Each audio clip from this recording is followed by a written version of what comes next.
I'm sure you all know what Crash Bandicoot is by now. This spinning, low-IQ marsupial is possibly more popular than ever before nowadays, with 2 incredibly successful remakes and the first new mainline Crash game in 12 years right on the horizon. It feels insane to get this much Crash content after such a long drought. In celebration of the upcoming release of Crash Bandicoot 4 It's About Time in October, I'm going back to the start and reviewing every mainline Crash Bandicoot title, including the new one when it comes out, plus a few spin-offs.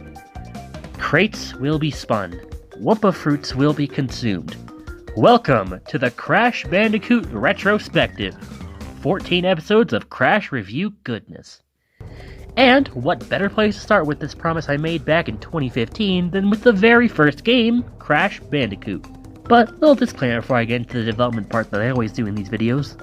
I'm just gonna let you know that I'm basing the first 3 reviews in this retrospective, the PS1 games, off the Crash Bandicoot and Sane Trilogy versions. I personally think that these are the best versions of these games, with plenty of quality of life improvements making these games feel just a bit more modern. I'm saying this because I know some people do prefer the original PlayStation 1 versions, which is fine. I don't have anything against that. If you think that this makes the review invalid because I'm playing the NST versions, then go mix a cocktail about it. But, with that said, Crash Bandicoot was initially thought up by Naughty Dog founders Andy Gavin and Jason Rubin on a plane ride. They had noticed that certain genres, like fighting and racing, had begun using 3D graphics. And they had pondered what their favorite genre, the character-based platformer, ditto, would play like in 3D. With a 3-game deal signed under Universal Interactive, they had decided that the first game in the deal would be spent attempting to create a 3D platformer, something that hadn't been attempted at that point. After many designs, redesigns, changes, and a few publisher disputes, the world was introduced to Crash Bandicoot on September 9th, 1996 for the original PlayStation. The game was absurdly successful, cementing Crash Bandicoot as an unofficial mascot of sorts for the PlayStation brand in its early years, and a video game legend in his own right. And, of course, as we all know, it also got an absurdly successful, like I'm talking incomprehensibly successful remake as part of the Crash Bandicoot and Sane Trilogy collection, which initially saw its release for PlayStation 4 on June 30th, 2017, and then later for Xbox One, Nintendo Switch, and Windows about a year later on June 29th, 2018. But was such incredible success justified? Is the original Crash Bandicoot truly a good game? Let's dive in and find that out for ourselves, shall we? Crash Bandicoot's story is pretty simple. The mad scientist Dr. Neo Cortex and his assistant Dr. Nitrous Brio are making an army of mutated animal super soldiers in order to achieve world domination. One of these attempted super soldiers is a Bandicoot, who is put in the Vortex machine, which is unstable, leading to the experiment failing, resulting in our protagonist, Crash Bandicoot. He escapes from Cortex Castle and falls down to the island below.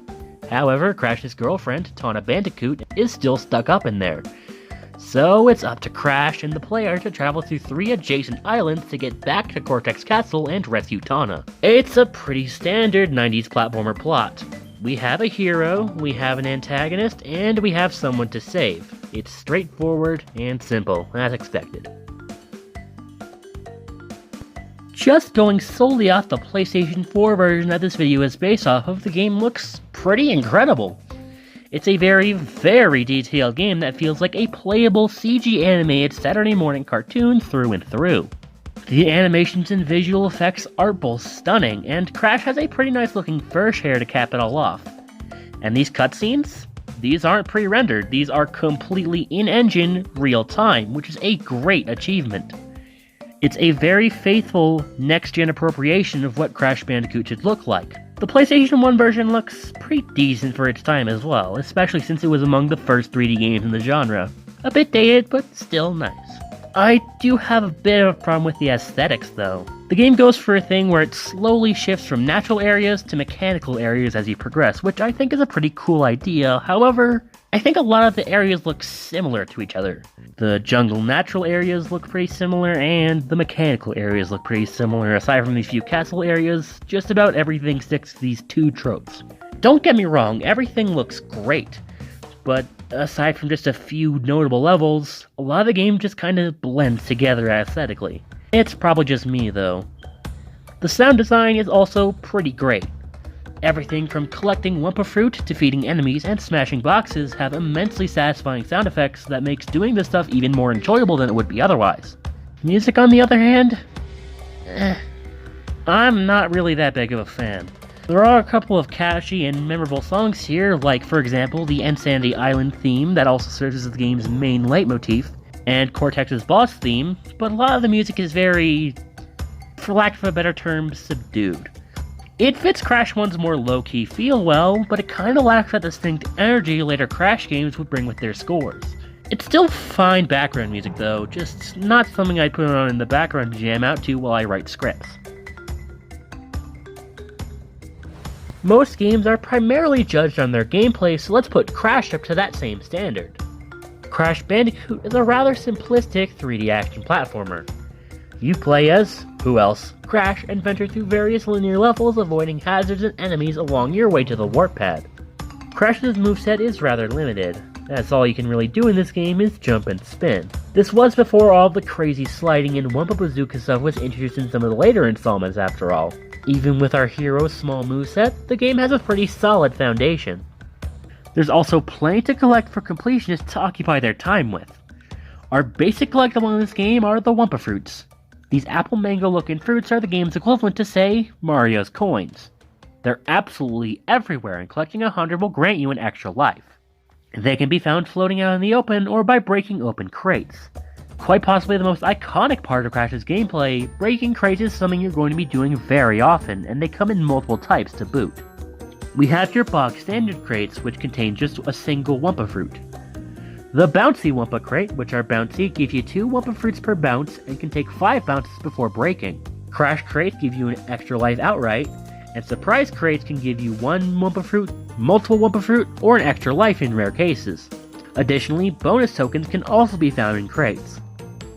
If you collect 3 of the same type of token, you'll be warped to a bonus stage where there are more crates to break and an opportunity to score some more Wumpa Fruit and lives. These come in 3 varieties. The most commonly found tokens, of which there's a set in nearly every stage in the game, are Tana bonus tokens. Collecting them will take you to a Tana bonus stage, the simplest and easiest type of bonus stage. Then there are the rarer Brio bonus tokens, which take you to a Brio bonus stage.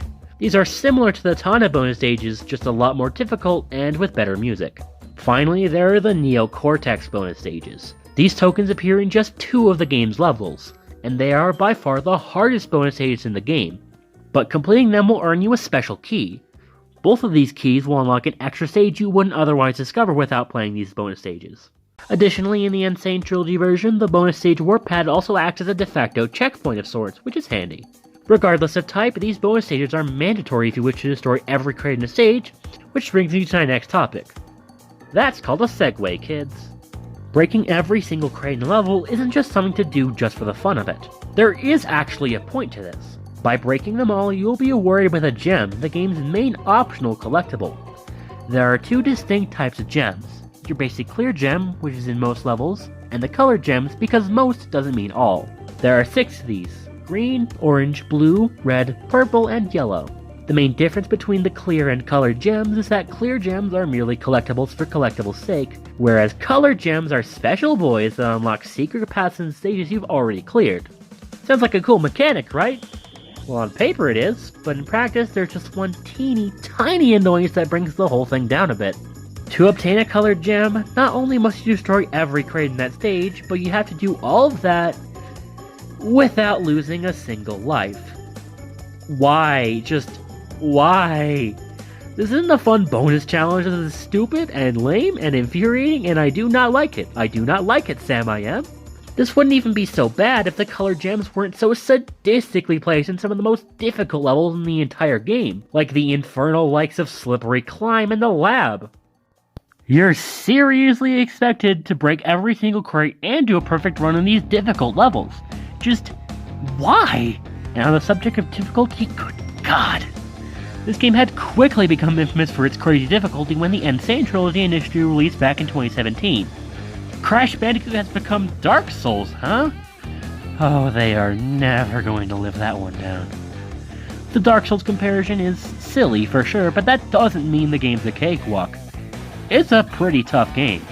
Now, to be fair, the game has a reasonable difficulty curve, so it's a tad more manageable than some other games from around the era. Yeah, I'm talking to you, you sadist. But still, there are times when I don't know if the real antagonist is Cortex or the level design. Precision platforming? Check. Hazard with extremely tight timing? Check, check. Stuff you can easily slip off of? Yep. Stuff that requires quick thinking in a relatively slow-paced game? Uh-huh. This unholy, pure evil war crime of a bridge from hell? I've already talked to my therapist about it. Ripperoo and his ungodly timed big TNT crates and AI pattern? Not even my therapist can sort that one out. This game can be hair-pullingly hard sometimes, and not even in a fun way. It's just that unpleasant, frustrating kind of hard that makes you breathe a big fat sigh of pure, unbridled relief because it mercifully decided to end. These hog riding levels stick out as a pretty prime example of this. Either I just particularly suck at these, or the timing is very strict and you just kinda have to roll with it and suck it up. And good lord, that bridge. That godforsaken bridge. The obstacles, the timing, just everything in these two levels gives me great displeasure. Even when I try to cheat this to make this easier, it's hard, I keep slipping off, I wanna cry, man. The game is so hard it goes from challenging to outright infuriating, and not in the I can do this, I'm determined and I won't give up kind of way. It's just upsetting, man. Still though, when this game is not trying to make you bawl like a little baby with how hard it is, the gameplay is satisfying and pretty fun. The only other real problem I have with it is that it's kind of basic. I know it's the first game and all, and that's to be expected, but there aren't as many unique mechanics here as in other Crash games. It's as vanilla Crash Bandicoot as vanilla Crash Bandicoot gets, which isn't a super terrible thing, but it makes the game feel less memorable than its successors. Overall, Crash Bandicoot is far from bad, but it's not too great either.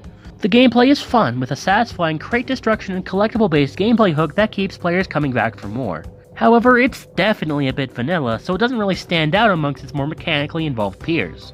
Additionally, its challenge can be really overbearing at times, dipping into overly frustrating quite a few times throughout. However, the satisfying gameplay in the times where it's an actually fun kind of challenge instead of a frustrating and annoying kind of challenge makes this a trip that's still worth taking almost 25 years later. That's why I'm awarding Crash Bandicoot a 7 out of 10. A decent start to the series overall.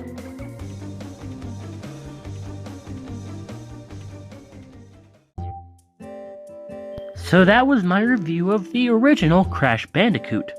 A sometimes frustrating but still satisfying platforming experience that kicked off an insane series of games. Next time we meet at the stock image beach background, let's take a trip to places outside of the 3 islands as I review the game's highly praised sequel, Crash Bandicoot 2 Cortex Strikes Back.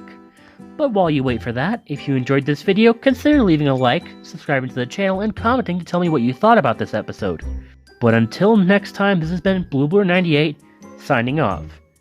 Hang on, because this is going to be a wild, wild ride.